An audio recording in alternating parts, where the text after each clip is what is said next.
I like what you said about living in the possible for as long as you can and gather all those what ifs. Hello, writers and crafters. I'm Valerie Isan. And I'm Eric Mertz. And this is episode 168 of the podcast. It is October 23rd, 2024, as we record this. And today I have a question for Eric that he doesn't know yet. Ooh. Woo! I don't know this question. You don't know this question. Sometimes it's fun to throw those in there. Thank you to our existing patrons for believing in our work here and offline.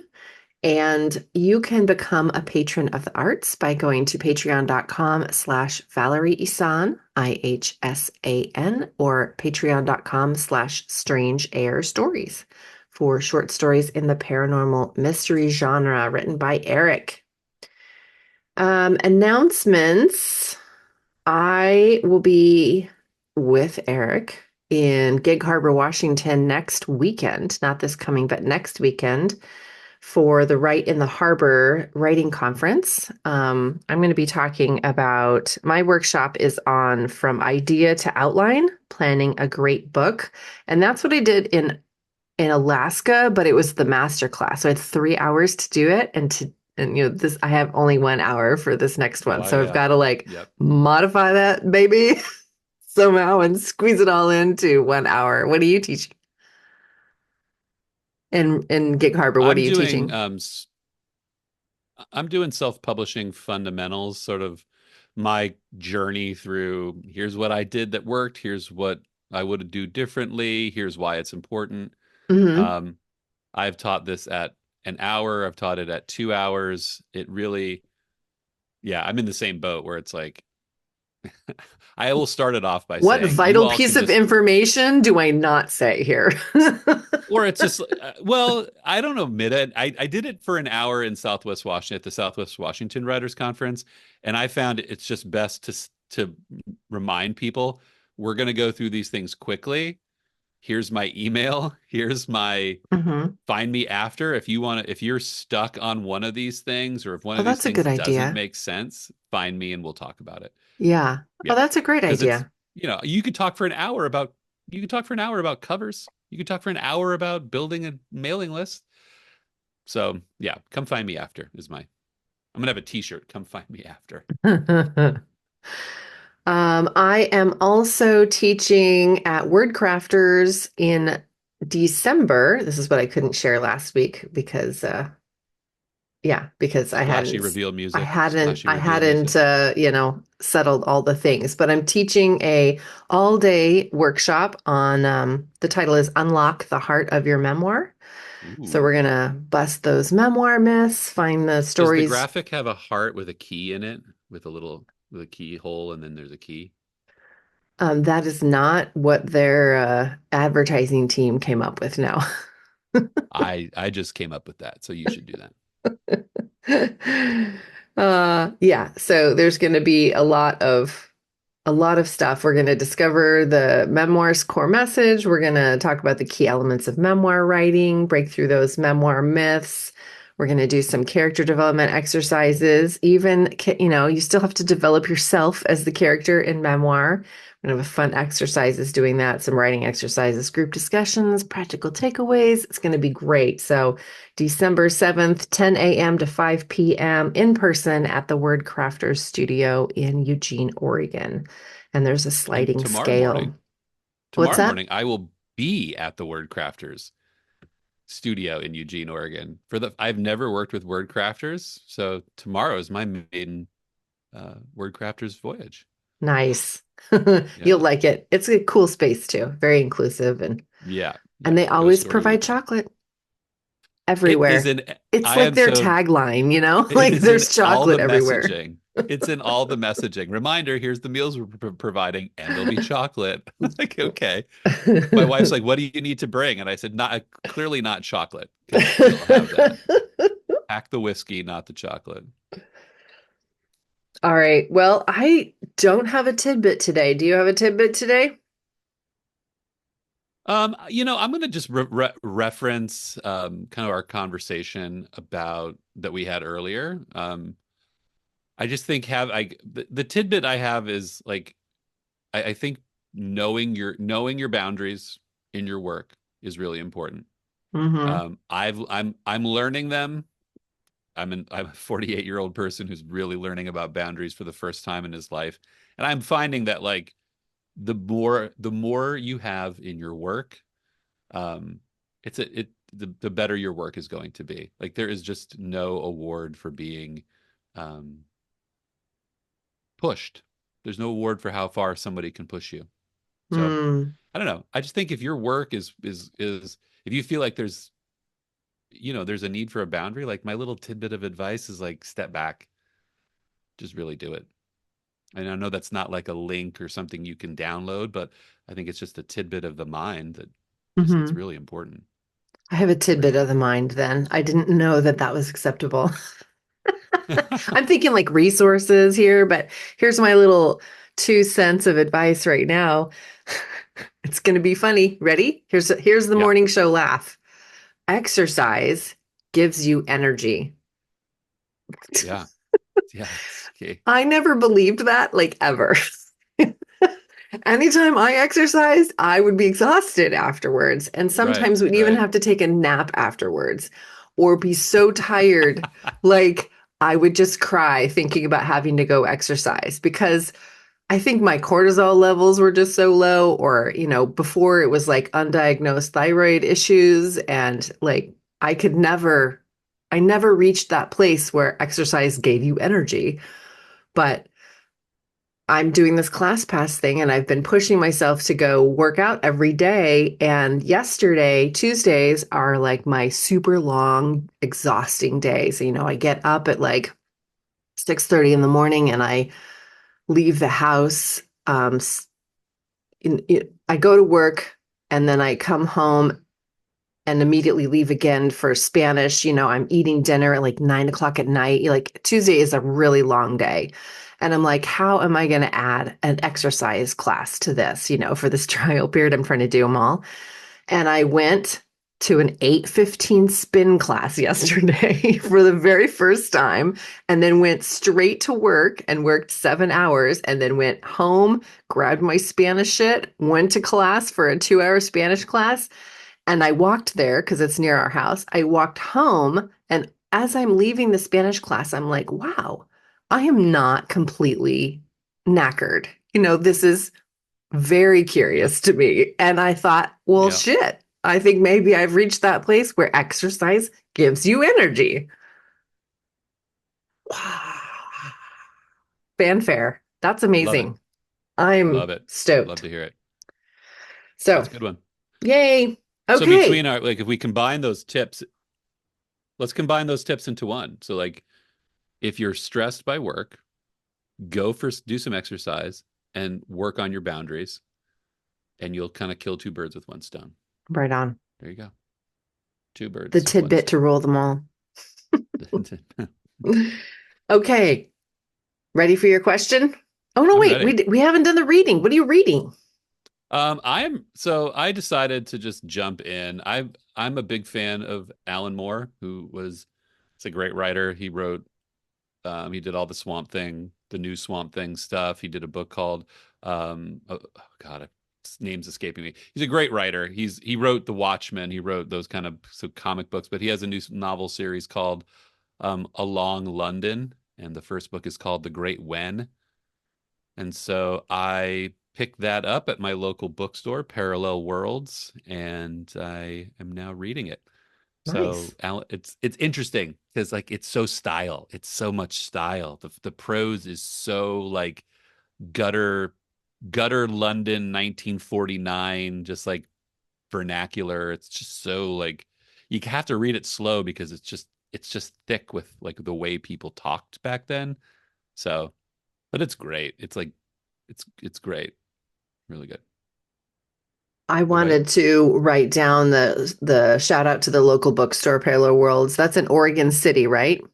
No, that's actually in Portland. So, Okay. yeah, one of my Thursday afternoon gigs gets me up into Northeast Portland, and there's a great all science fiction, fantasy, horror bookstore up there, Parallel Worlds, and it was great because here's the story. 2 weeks before, I went and asked them if they had it, and the guy said, "Oh no, we're going to have that in 2 weeks." And I said, oh, okay, well, I'll stop back in 2 weeks. I went in on Thursday and the guy sees me walk in the door. He says, oh, I held you a copy.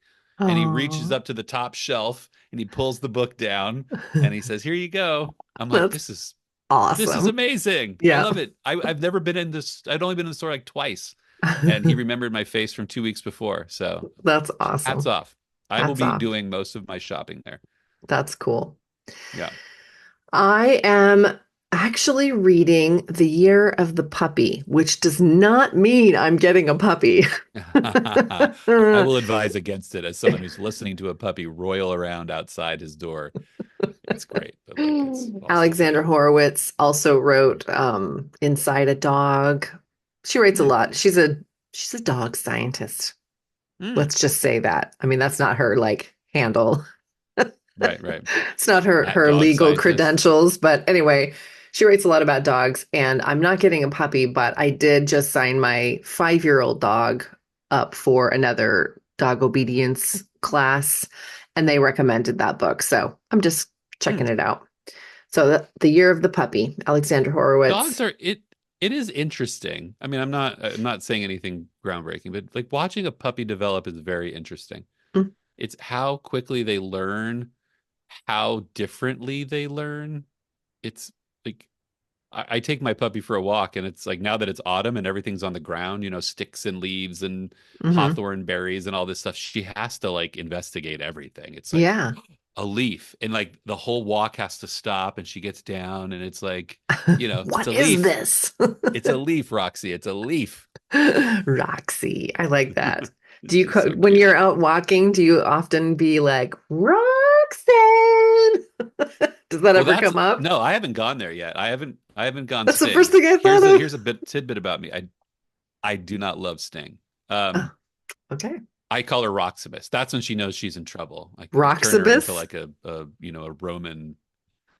I'm like Cerberus? Roximus, come on. I know our dogs all have these like She has like a other names.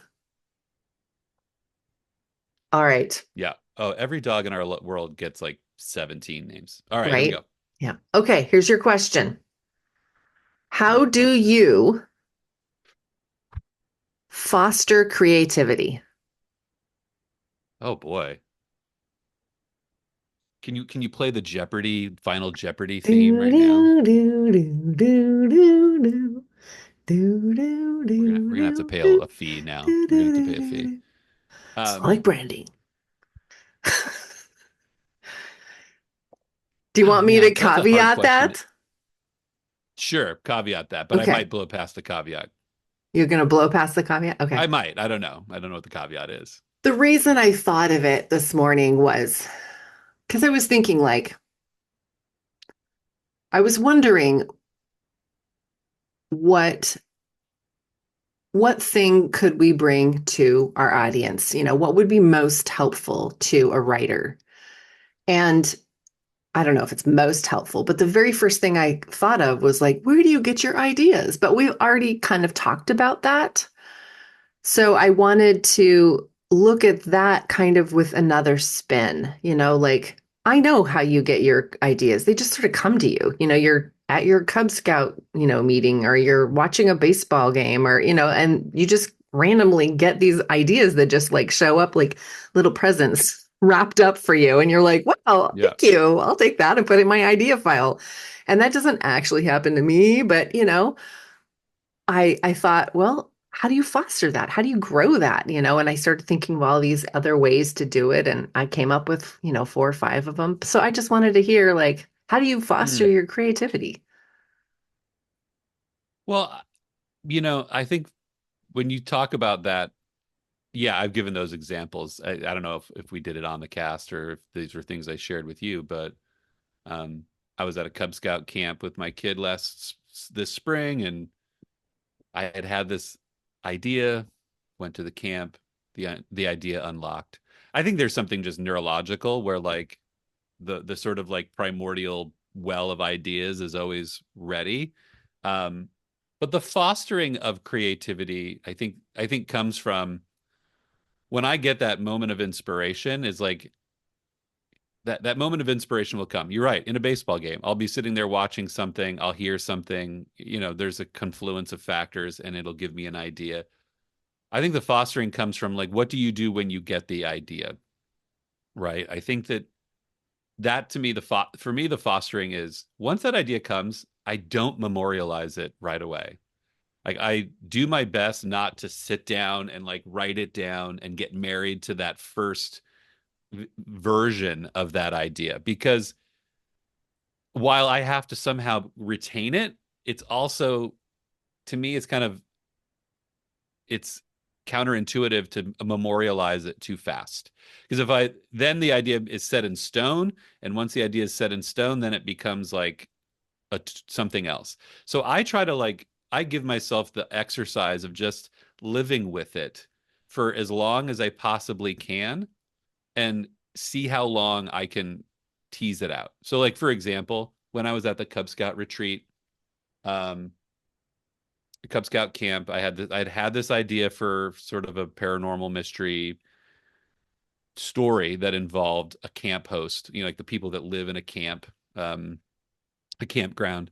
And when I went to the Cub Scout camp, the idea unlocked. If I had gone back to my cabin at that moment and started writing it down, it would have just stopped right there. So I get into the practice of keeping that idea flowing and going throughout.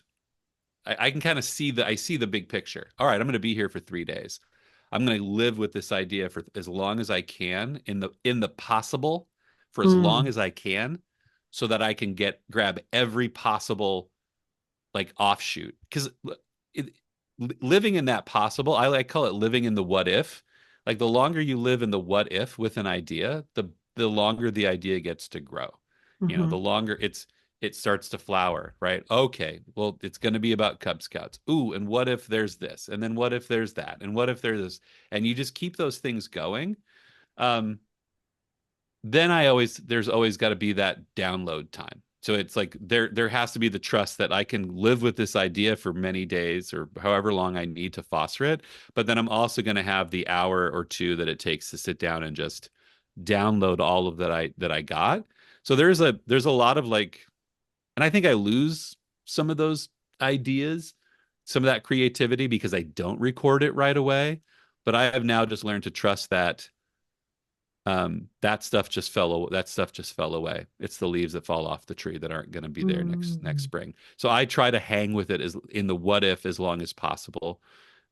I try not to fall in love with any early sort of iteration of my ideas because the minute I fall in love with it, then I have to then it means something, then it has to go somewhere.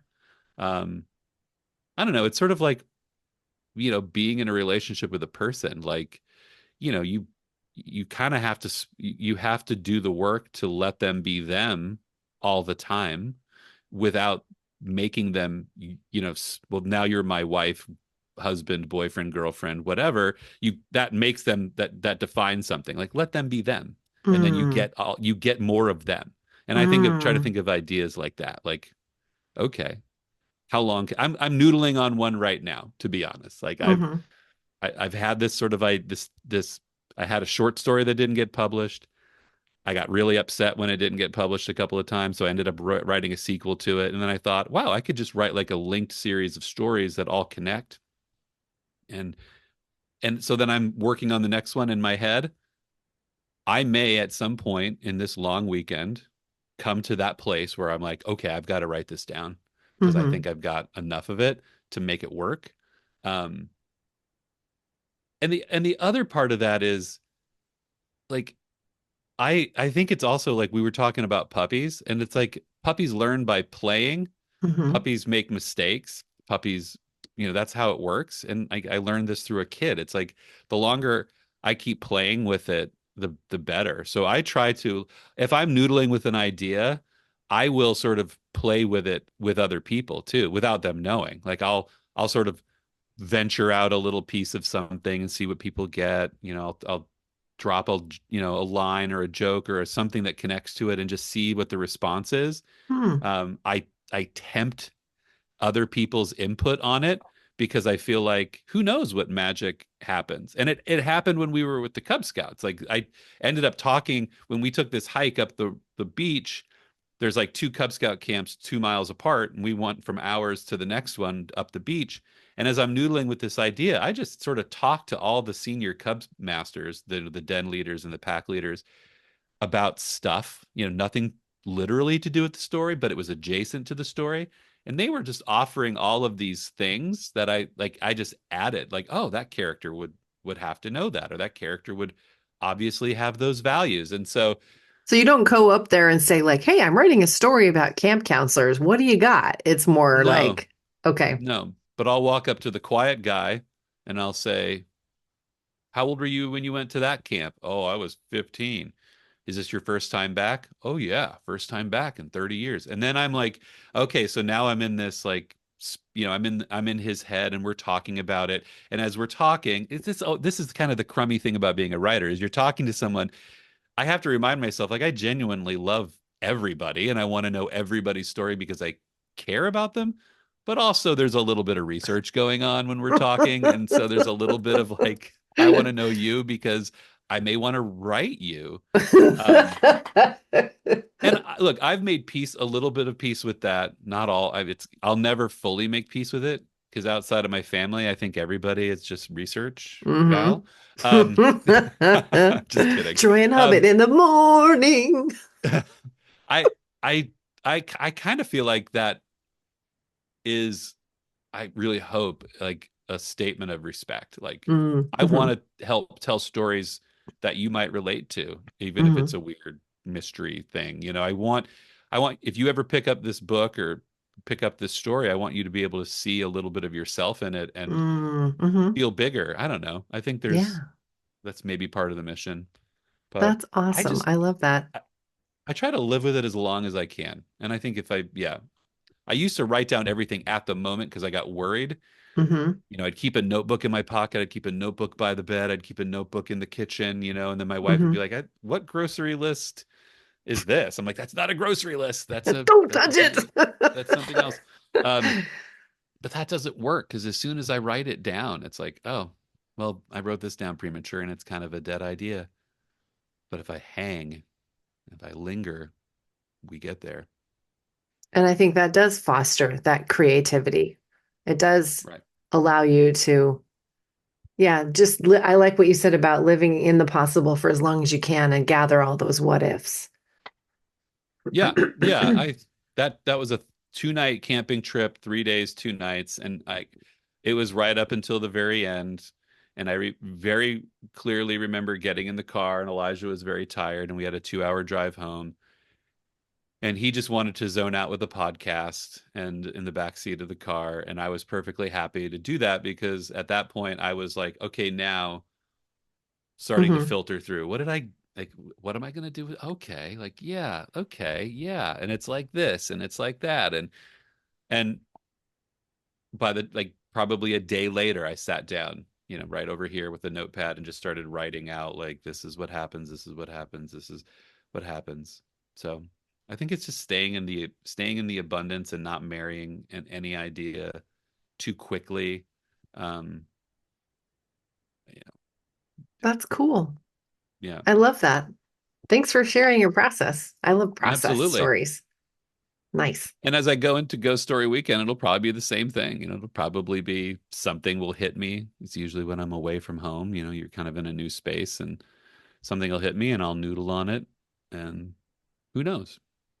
If Nice. you see if you see me in Eugene this weekend and I'm asking you questions, it may just be research for whatever came up on the drive down. It just may be that, possibly. Awesome. Well, thanks for sharing your process. Oh, my And pleasure.